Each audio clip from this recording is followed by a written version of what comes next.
What's going on, buds? This is Spuddy McGee here with Buds and Sports with another edition of Spuddy's Quick Picks. We are at week 6 of the NFL season. Finally, I feel like teams are starting to settle and showing their colors now. We know who the good teams are. We know what the bad teams are. But we also know the trap games. So, before we get into it, let's go over my last week's record for just picking straight up who's going to win. I was 12-4. Not bad. When we go with the spread and over and unders, I was actually 10-6. Really surprised by that. I did really well. At first, I was like, it's not going to go my way. But as the game started to end, it started going into my favor. So I was like, damn, did a nice job this week. So when it came to week 5, I did great on the spreads and over and unders.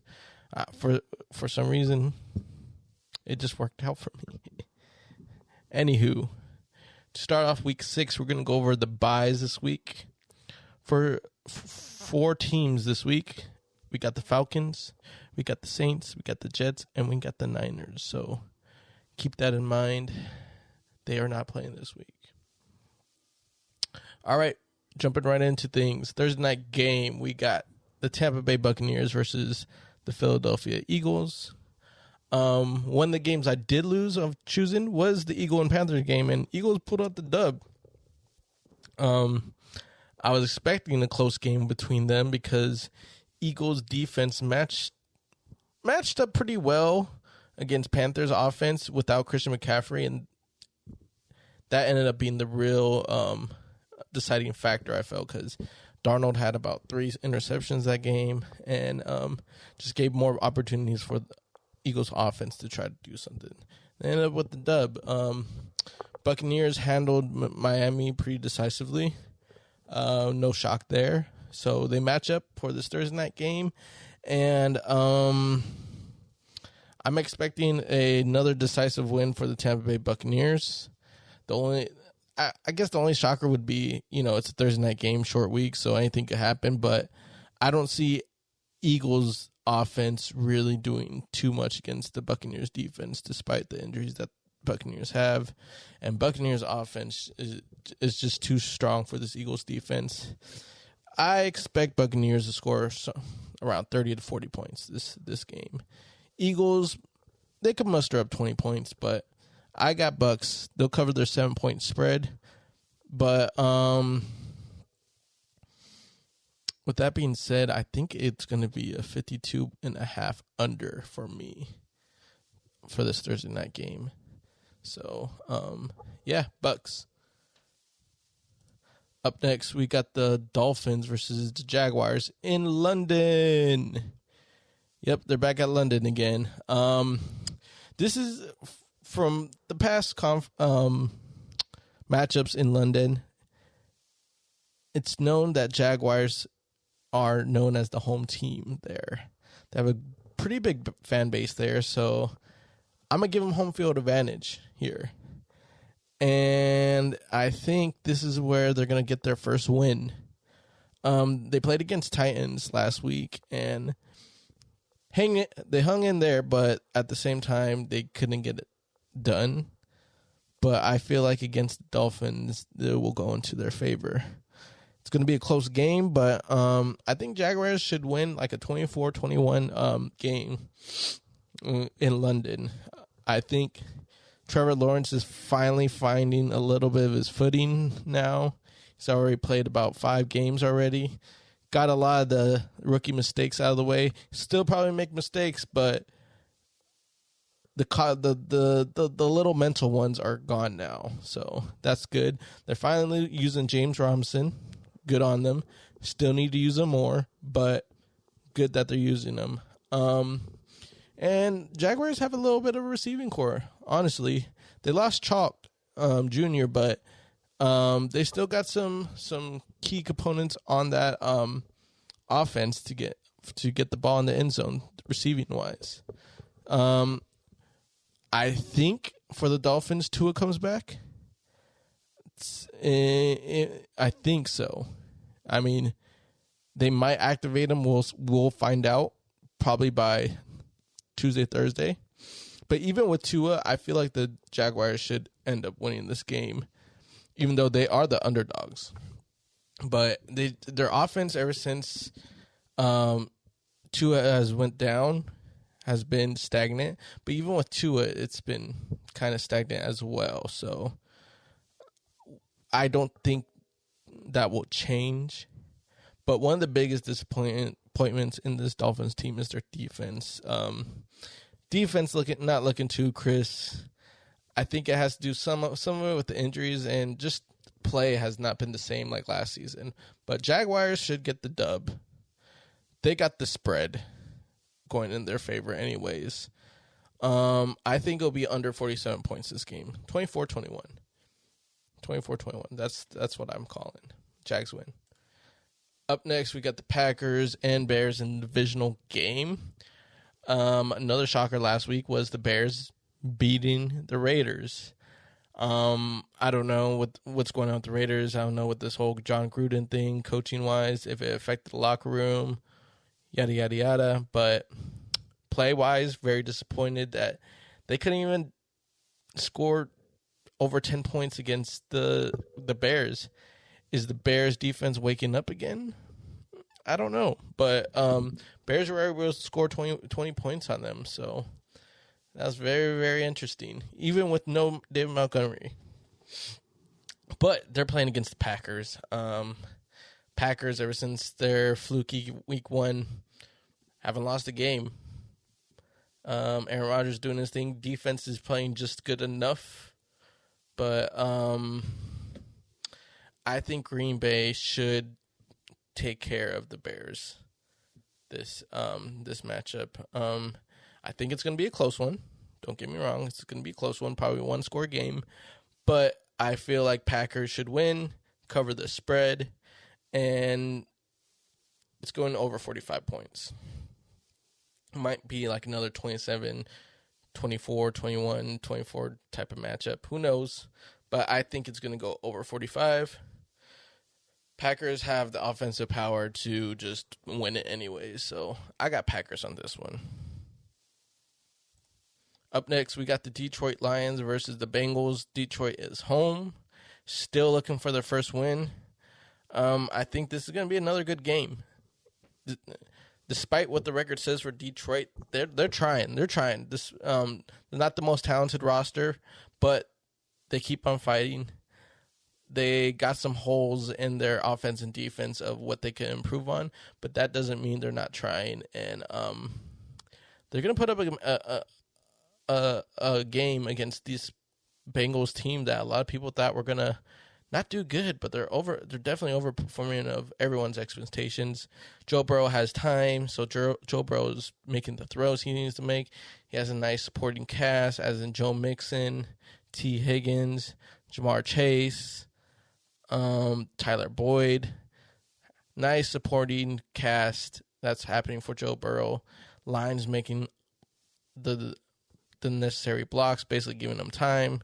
Good. The defense is actually very surprising too. They're doing very, very well.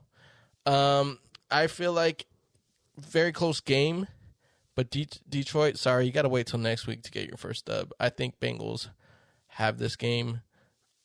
They'll cover their spread of 3.5 points, but I do think it's going to be 47.5 over the spread of the total score. So I got Bengals winning. Up next, we got the Colts. We got the Texans. Very interesting matchup. They're both 1-4, but I think we all know who is the better 1-4 team, and it's the Colts. Colts had some tough matchups early on and definitely competed for their losses, as weird to say, but the Monday night game was kind of heartbreaking. Their line kind of failed them. Hopefully it doesn't happen again against the Texans. But Texans showed some life on the offensive position compared to the last few weeks. Still got a loss against Patriots, but were able to put up 22 points, and Mills wasn't able to really do that in Buffalo or Carolina. So nice change of pace there. But I think Colts are just going to handle the Texans. They're going to manage the clock. It's going to be a close game. But Colts should definitely handle the Texans. But I'm going with the Texans against the spread. So Texans are going to have the 9.5 point advantage. I'm going to go with them. So Colts are going to win, but Texans are going to cover the spread, their portion of the spread. That spread is 9.5 points, so I would give it to the Texans. Over-under is going to be 42.5 points. I will actually pick for over. I think Texans will be able to put up some points again. Colts kind of like are scoring around the 20-point range, and I feel like they'll do that again. But they'll beat the Texans. Next matchup, we got the Rams versus the Giants. This is going to be a nice, juicy matchup for fantasy purposes, and it's mainly towards the Rams. A lot of upside for them. For the Giants, a lot of plug-and-play players. I'm not expecting too much from them. They dealt with 2 major blows on the offense. Actually, 3. I mean, the first 2 is Daniel Jones and Saquon Barkley. Most likely, they might not be playing. I mean, Saquon is definitely not playing. Galladay also, who got out, hyperextended his knee, not looking like he's playing either. I think Daniel Jones is not coming back from his concussion protocol, so fill those guys in. You got a pretty green squad. I don't expect them to do too much against this Ram defense. So that's why Rams should have a field day against the Giants. Rams played last Thursday against the Seahawks. Won, but Seahawks almost came back with Geno Smith. So that was pretty interesting. But they should take care of business against this struggling Giants team. I got Rams. They're covering the 10.5 spread as well. And the over-under is going to be 47.5. They're going over. I got Rams. Up next, we got the Kansas City Chiefs versus the Washington football team.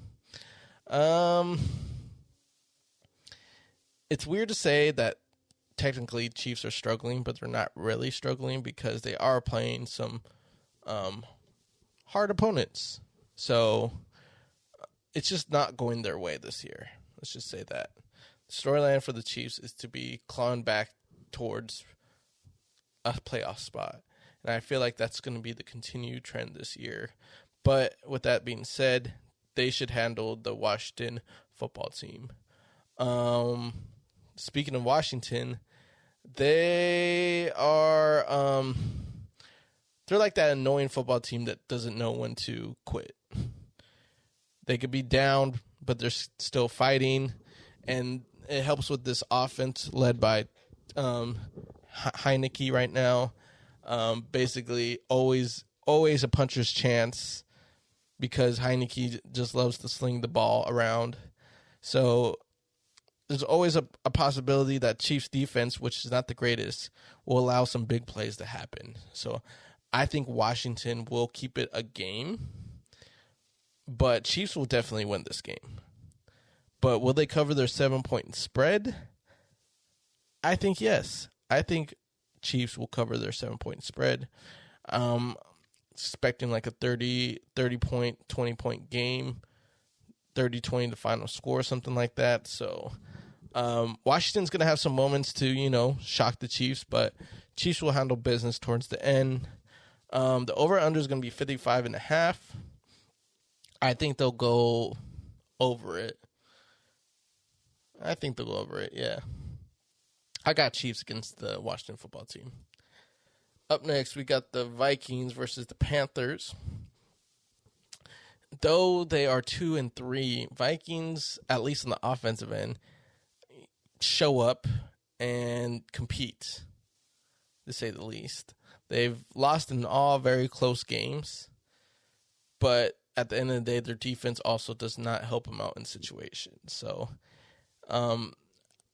Vikings offense, though, is very consistent. Even with Dalvin Cook not playing last game, Madison came in, ran for 100 yards, had himself a good game. On the other hand, for the Panthers, they're 3-2, lost 2 in a row, so they're looking for a bounce back, definitely, especially against that Eagle loss. That was a very tough one because Sam Darnold made his most mistakes that game and kind of blew it for the Carolina. So we're about to see a bounce back game. Hopefully they do. I think Carolina's defense should handle Minnesota's offense, so that's why I give the advantage to Panthers this week. They're actually the underdogs. +1 though, very close game, but +1, still underdogs, and that's what I'm going with. And I think the over/under is going to be 46, but I got Panthers this one. Up next, we got the Los Angeles Chargers versus the Baltimore Ravens. Both teams endured very close games. One was a definite shootout. The other one had a come from behind, tied to overtime, then win. So congratulations to both. But this week they play against each other. Baltimore is in an interesting situation because they're known for the run, but they haven't really been excelling on that portion of the field when it comes to their offense. It's kind of been their weak spot just because they have no committed back to fulfill the roles of the players that they lost throughout the season, actually before the season. So they're kind of just, I don't think they're confident with the players that they got. I think, for me personally, feel like they need to start developing confidence within them. But the way that they're going, though, right now, it is what it is. But Ravens are throwing the ball a lot more, and Lamar Jackson is answering the call. We've always known he has it in him. It's always just been kind of just the supporting cast around him if they're able to help Lamar out. And so far, so good. They're 4-1. And I expect another big throwing game from Lamar against the Chargers. But speaking of the Chargers, they're on a roll right now. They're scoring high. Justin Herbert is looking real crisp right now. Ready to go in mid-season form, has the momentum of the AFC West right now. And things are looking good for him. Defense is playing pretty good too. Now against the Cleveland, they allowed 42 points, but I don't think that's going to be the case this week. I think they play a little bit more friendlier matchup when it comes to defending the pass. But we'll see what happens when it comes to defending the run. But I got my money on Chargers this game, and Chargers are the underdog, and they're giving them 3 points, so I'm taking that as well. But thing is, I think it's definitely going to be a close game. I think the over-under is going to be over the 51.5 points, but Chargers are going to come out with a dub. I'm going with that trend right now, is that after they beat the Raiders, they're going to win 3 straight. I know it after that, so they're going for two win streak since then. That's what I'm going with. Up next, we got the Cardinals versus the Browns.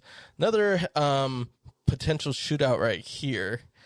Cardinals last week played against San Fran. Wasn't a shootout, but they were able to get the dub against a struggling 49ers team. And the thing is, besides that game, they're able to score over 30 points. Last week was a division game. This week, not. So I think they should at least go to 28 points, at least, the Cardinals. Defense is looking nice right now. Offense is looking nice right now. Kyler Murray looking like an MVP. We'll see if it continues against this Cleveland Brown team.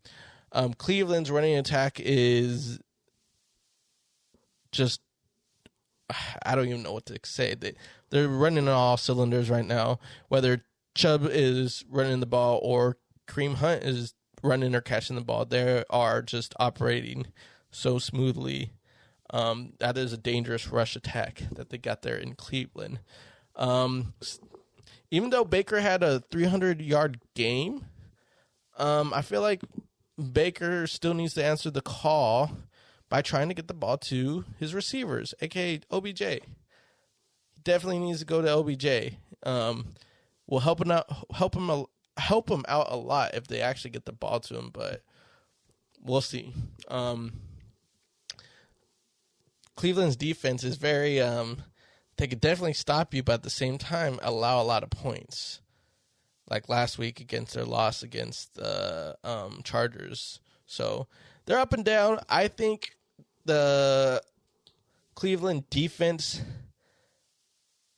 buckles down just a little bit, but they're playing against Kyler Murray in this high-octane offense.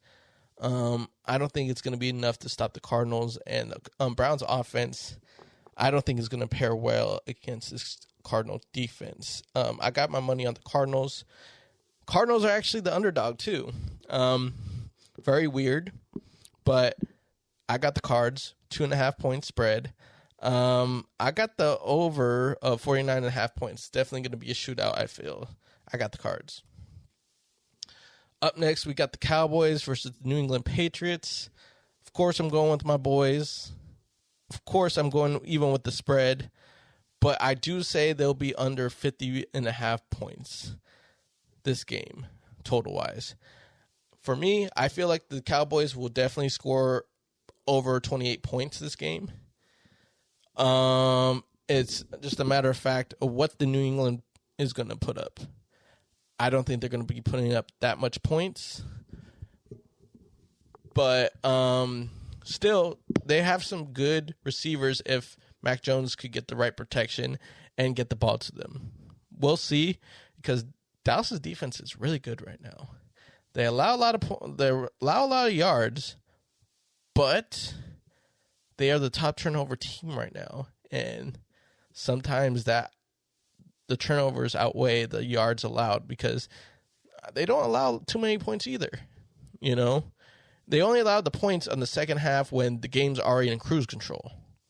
But when they have to buckle down and cover, they do their job. So, I mean, we'll see what happens this game because Patriots are different at home. But then again, this season, they haven't won a game at home, and they're looking for a win. So who knows what's going to happen. Maybe Belichick has something in his bags of tricks, but I still got the Cowboys winning with the spread and over-under being over 50. We got the Las Vegas Raiders versus Denver Broncos next. After what happened with the Raiders, of what's been going on, until they get another win, I'm going to go against them. Because that type of stuff that's happening right now when it comes to Gruden right now, leaving after what they found with the emails and things like that, it's going to affect the team. And I think it's going to take a while for the Raiders to actually come back from this weird situation. They lost the last two. They got themselves a division game against a Broncos team that lost the last two as well. So it's going to be intense, but I think the mindset of the Raiders are out of funk right now. They're out of rhythm. I'm going to give the advantage to the Broncos this game because of all that. The spread is giving 3.5 points to the Raiders, but I'm still taking the Broncos on this one. They'll cover it. The over and under is going to be 44. I think they'll go over it, but due to the fact that's what's happening right now, I'm probably going to go against the Raiders, unless it's something ridiculous that they're going to be playing against. Probably going to go against the Raiders, even on the spread. I like the Broncos in this one at Mile High. Sunday Night Football, we got the Seattle Seahawks versus the Pittsburgh Steelers. Steelers were able to develop a pass protection, so Big Ben was able to throw the ball this game.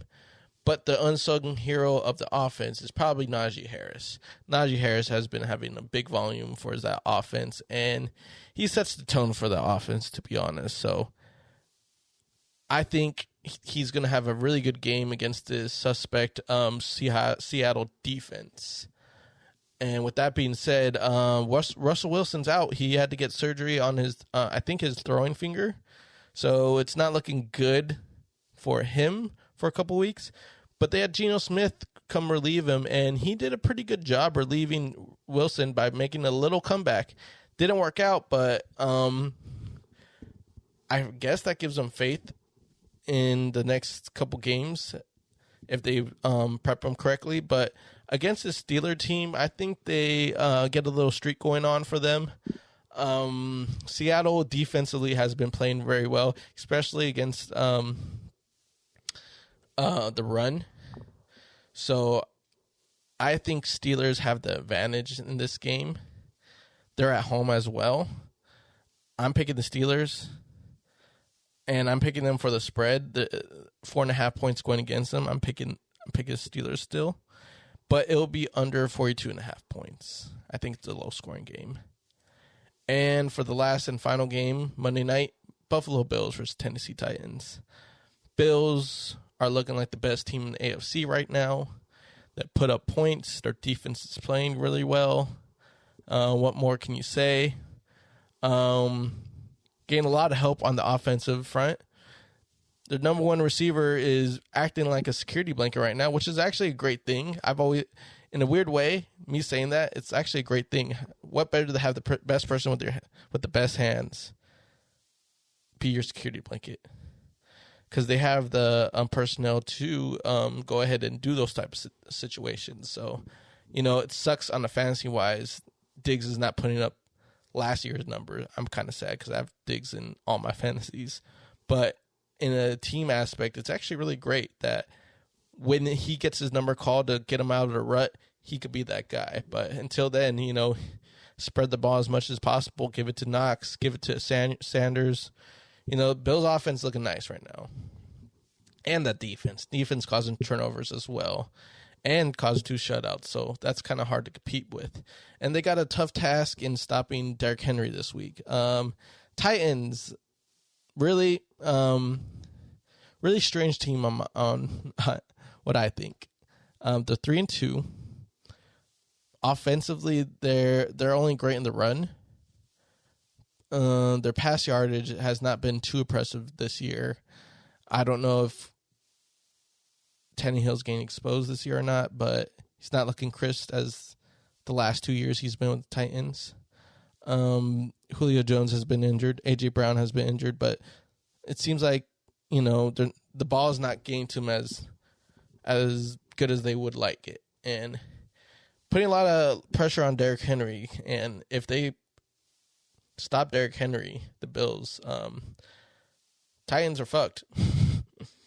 Defense ain't helping them out either. They allow a good amount of points. So we'll see what happens to Titans from here on out. But I got the Bills. They'll cover their 5.5 point spread. This game will go over 54.5 points. And that's it for the quick pick since the buys happened. So for the next couple weeks, you're probably going to get a little bit of shorter episodes. That's good for everyone. You don't have to hear me talk so much. But you already know the deal. Subscribe, follow us, stay tuned. Search us up on the search bars on your platforms, your podcasting platforms, Buds and Sports. We got all the NFL knowledge, content, all that sorts. We got that. And also, NBA coming soon. We'll get some commentary on that. Have some different characters talk about NBA. We'll get that going as well. Because we're trying to cover, the main shit we want to cover. So NBA is coming up and we all love the NBA. So we want to talk about it. So that's it. I'm Spuddy McGee. Those are your quick picks for week 6. I'm out.